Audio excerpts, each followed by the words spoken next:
If you ask me point blankly who I think the worst anime director I've ever seen is, I'd be hard pressed to think of someone other than Masami Obari.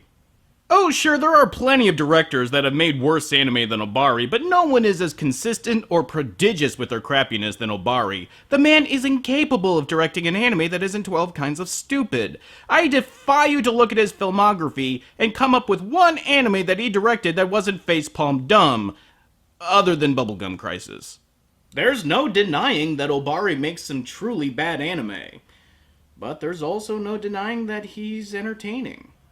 Even when he's horrible, his work is still compulsively watchable. They're the kind of bad that boggle the mind and leave you wondering what kind of thought process went into the decision-making behind, let's say Voltage Fighter Go Kaiser. That's right. The dice have been thrown, my friend. Okay now, let's get started, Mr. Batman. He's different from any other anime director I've ever come across, and I think that's because he really hasn't grown up. When you examine the kinds of anime he makes, you realize that they follow a very pubescent boy kind of motif. Fighting is awesome, giant robots are awesome, boobs are awesome. All else is in the background. How is that different from any other fanwank material? Well, I think it all comes down to presentation and focus. The exact same level of detail and framing that Obari uses on his female characters are used on his fight scenes and giant mechs. No one area is neglected in that regard, and you can honestly feel the passion that Obari has for boobs, bouts, and bots. His love for the three is infectious, and it can turn an otherwise pile of crap into a charming pile of crap. In fact, if I had to compare him to another director, I would have to compare him to Frank Miller. Both are basically teenage boys inside grown men, and both are attracted to the same combination of violence and sex. Really, the only difference is that Obari's work tends to be fantastical and more optimistic, whereas Frankie Boy... My city, she's always there for me. Every lonely night she's there for me. Yeah... They're not good directors, and they definitely use and abuse the term male gaze, but they're also creatively unchained and wonderfully insane. I wish more directors were as gleefully and creatively insane as Obari is. That way we'd have more Battle Arena Toshindens out there. Yet another anime based on a fighting game, Battle Arena Toshinden is right in Obari's wheelhouse. In fact, he's the only reason why it's even remotely watchable. In any other hands, Battle Arena Toshinden would have just been another art of fighting. Instead, well, let's take a look. We start off on an optimistic note, as a peace agreement has been reached by Anik and Icer. It's official! The peace treaty has just been signed. Yes, nothing could possibly ruin this momentous occasion. Did I mention I'm only 1 week from retirement? As if you needed me to fill you in, something goes terribly wrong and the world's mightiest military powers are helpless against this mysterious man. Who can possibly stop this madman that can reduce an entire fleet to its knees? Well, a dude who's really good at karate. I always love these story turns. This walking god of a man that can shark off bullets, leap dozens of stories into the air, destroy countless jets faster than you can blink, will be taken down by a guy who is really good at punching. He better hurry up too, as Gray Fox here has turned his attention from destroying peace accords for no reason to targeting really creepy fortune tellers. I'm so sorry to have kept you waiting. One of the things I take pleasure in is seeing little children smile. Another thing I take pleasure in is seeing these covered with blood.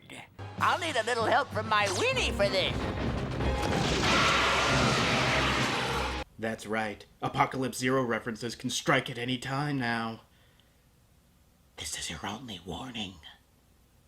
Toshinden may have the most disjointed beginning I've ever seen in anime. Scenes start and end abruptly, they lead into one another without any kind of narrative connective tissue, and there's hardly any callbacks to put these scenes into perspective.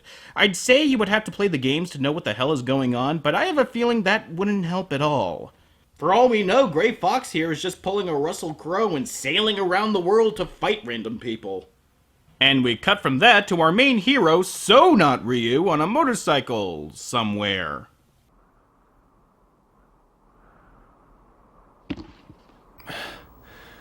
This is such a desolate place now. Yes. Wherever this is. And he decides right then and there to have a flashback about his feud with someone named Gaia. I've no idea who he is, but I think he might be hiding something. Magnificent! My body trembles before you, Eiji Shinjo. Wow. I bet that's not the only thing trembling, eh, Travolta? I've been looking for a man like you. Aren't we all, darling? Why don't you join me? Let us fight together, side by side. Don't hand me any of that sweet talk. Yeah, don't give me that sweet talk. Not until I've had a few Mai Tais. I like you more and more. Ooh, this could be kind of fun. Okay, I'll stop. Just in case you were starting to piece together what the fuck is going on, the series throws in another new character out of the blue and destroys any chance for people to catch up. Why he has to look like Clint Howard, I've no idea. But the anime isn't completely unfollowable.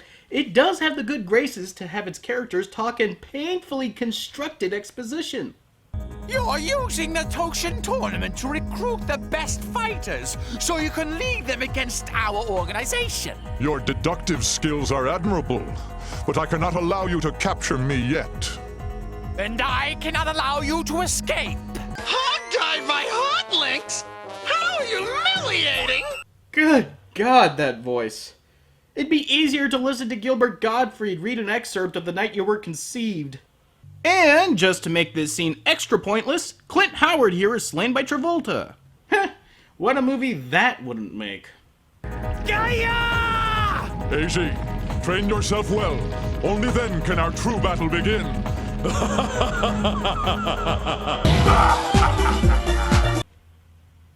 Nah, just coincidence. So, Chrono here snaps out of his flashback, and then gets into a fight with his blonde rival here. So, let's recap. Chrono arrives smack dab in the middle of nowhere for no reason at all, has a flashback that was absolutely pointless, and fights not Bogard, who was waiting for him here to fight him for no reason. And scene. This isn't anime. This is what happens when you try to piece together a video game's cutscenes without including any gameplay. Apparently, not Bogard is in the know and tells Chrono that tournament fighters, just like them, have been attacked, and they think it's Chrono's brother, Gray Fox. Also, these fighters were attacked, but not killed. Why in the world would Gray Fox target these guys, but not kill? Fuck it. I know that look. Don't tell me you're going there alone. I'm sorry, but I have to know the truth about him. Look, stop keeping it inside and talk to me. Let me help. We both know your brother killed my dad. What?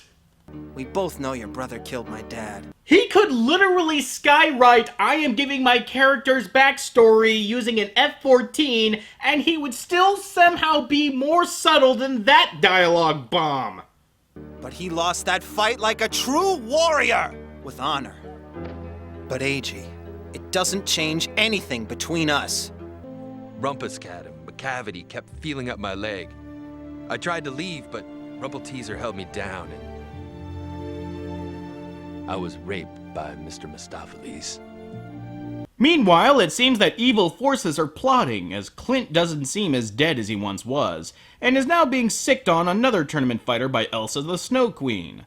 Guys, there are so many questions that need asking, and all of them have to do with what the hell Elsa's wearing. Fire! Strike!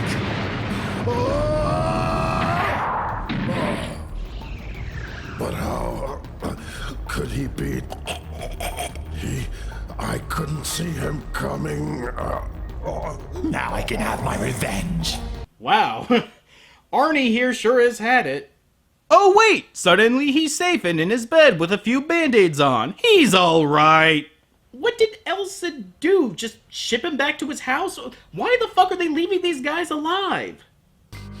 How could they do this to someone as tough as Rungo? Wait. His name is Rongo? Oh, the blazing saddle jokes I can make. Eiji, you look after Sophia. I'll use a few methods of my own to keep track of the organization. Gotcha. AJ, please take me with you. Daddy got hurt trying to protect us. Sorry about your dad, kid, but you have to understand. Rongo only pawn in game of life. So, fearing that the rest of the Toshinden fighters are being targeted, Chrono makes off for the token female fighter of the cast. Anyone else here? Nope, it's just me. You sure look happy.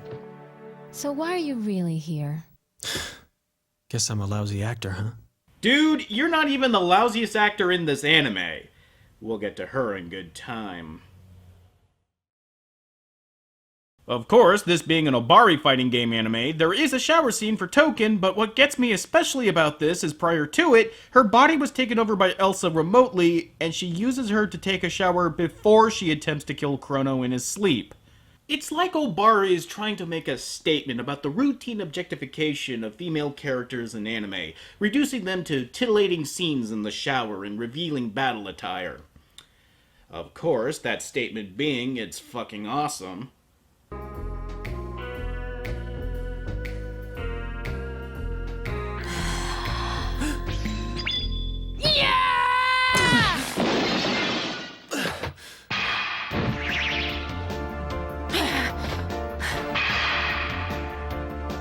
Oh, what the hell is that? They were butt-ass naked in bed, but as soon as they jump out the window, they're clothed? Not even Superman could strip that quickly. A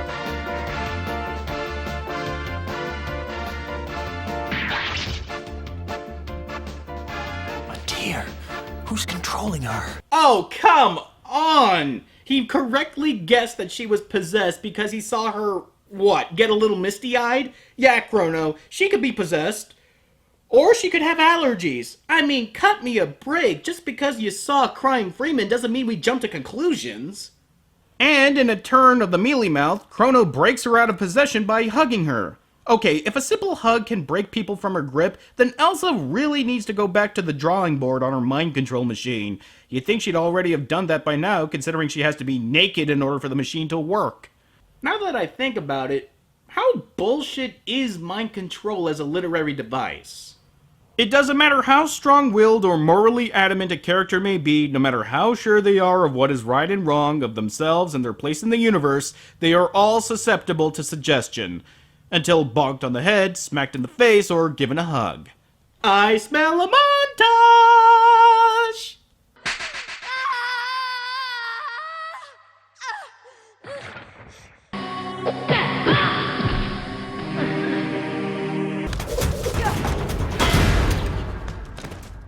Open your mind! Hell, if you want to see mind control done right, look no further than Legato Blue Summers. No one escaped his mindfuck. Hell, he used that ability to kill himself to prove a point to Vash. They don't come more legit than that. Spoilers. The victory is short-lived as Gray Fox poofs into being and lays Chrono out flat. Even with Token on the assist, there's still no match because, well, I think it's better if he explains. Your primitive program. It's no match for my cyber brain. Oh, God. I know it's a stupid line, but goddamn does it make me happy. Maybe it's the combination of the words cyber and brain, or maybe I've finally been sent around the twist, but I can't help but be filled with a sense of contentment whenever I hear it. I guess I'm just glad that a line that dumb can exist. It's like the dialogue in Ed Wood movies. You can't help but crack a smile whenever you hear this line in particular from Plan 9. You see? You see? Your stupid minds! Stupid! Stupid! Besides, Gray Fox, cyberbrains are not what they're cracked up to be. Just ask the Laughing Man. But my contentment fades fast when Chrono gathers the strength to defeat Gray Fox, but before he can get answers, Elsa appears out of nowhere and kills him. She says that she sicked Fox on him to gather data on how to make a more deadly machine man, so I get why she didn't kill Chrono before, but why does she fade away after telling him her plan when she can just easily kill him here? And wait, if she was always going to tell him her plan, why even kill Gray Fox in the first place? Oh, that's right, to be a bitch. Everything has gone just as I had planned. Creating the man-machine android in the form of your brother resulted in heightening your emotions to levels I've never seen before. I use Sophia for the same reason. It's so easy to manipulate you through your emotions. You're just an amateur. What do you want from me? What are you, Kuwabara from Poltergeist Report? She just explained it to you, you dumb asshole! Meanwhile, not Bogart has tracked down the resident Lolita character. And of course she's voiced by Lisa Ortiz. The Man Machine Project? Yeah. The organization is trying to produce an army of artificial super soldiers. It's pretty horrible. And they're gathering data on us to help program the android's fighting techniques. Well, that's just fine. How come they didn't come looking for any data about me? I have no idea why no one wants to be around you, Amy Rose. Shut up. Okay, glad we caught up, Lisa. Keep in touch. The two warn Amy that she'll probably get a visit from Elsa sometime soon, and right on the money, Clint returns to try and coax Travolta into appearing. Apparently, Amy is his daughter.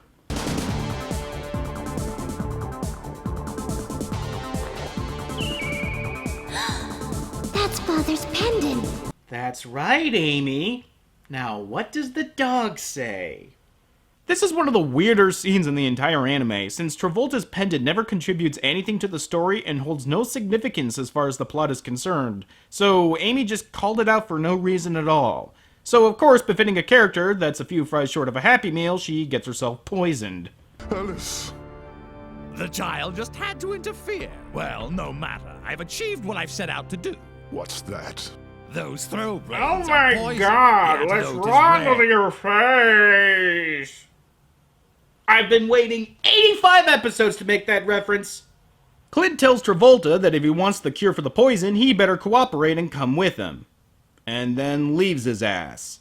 And before you have the time to process how counterproductive that move is, the show slaps you in the face with her.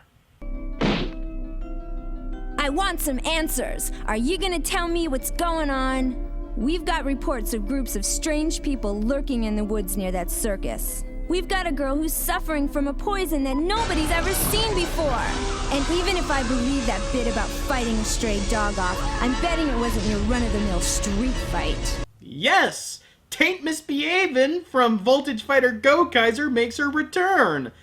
To nobody's demand! In fact, there were a lot of recasts from Go Kaiser, but of all the people they could have picked from, why did they choose her?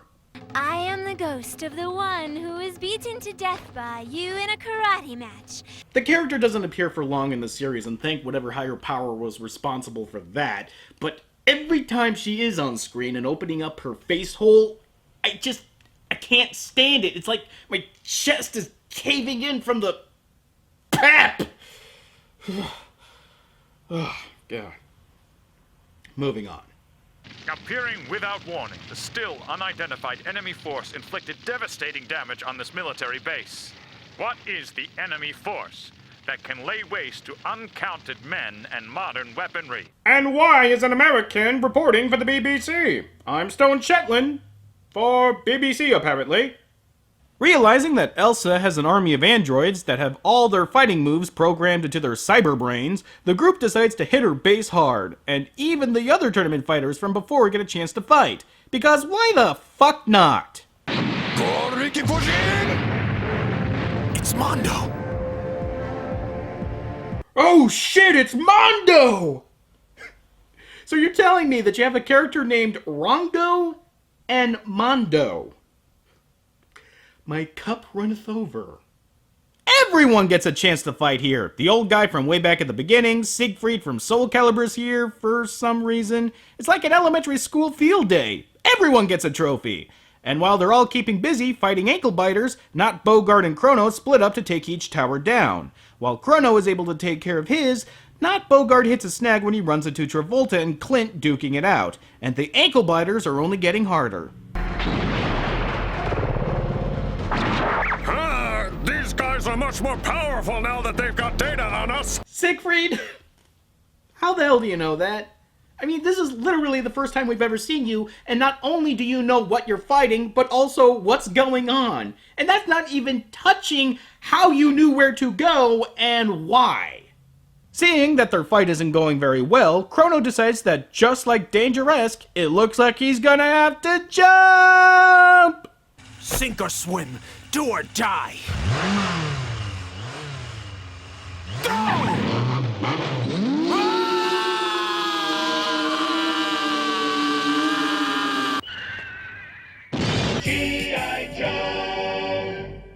No, but if the show had any balls, that's how it would have ended. With their powers combined, they managed to defeat Clint Howard, and that sentence really needs to go on a pillow. All that's left is to confront Elsa and give her what for. But the real Gray Fox magically appears and destroys the entire research base and everyone lives. No, I'm not kidding. That's how it ends. Yup, Gray Fox just pimps in, floods the whole place, and not a single one of the fighters is killed. Not even Clint stays down for long. So what the fuck was the point of this series? Oh, and does this look familiar?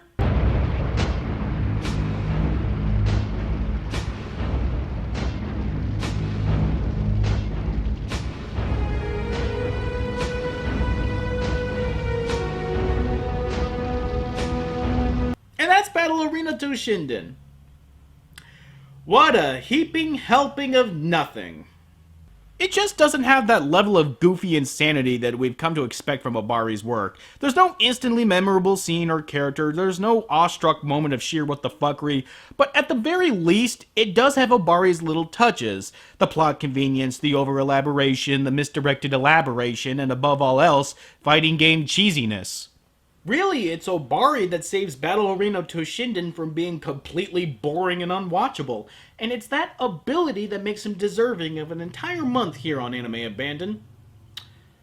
But sometimes, even Superman fails. Till next time.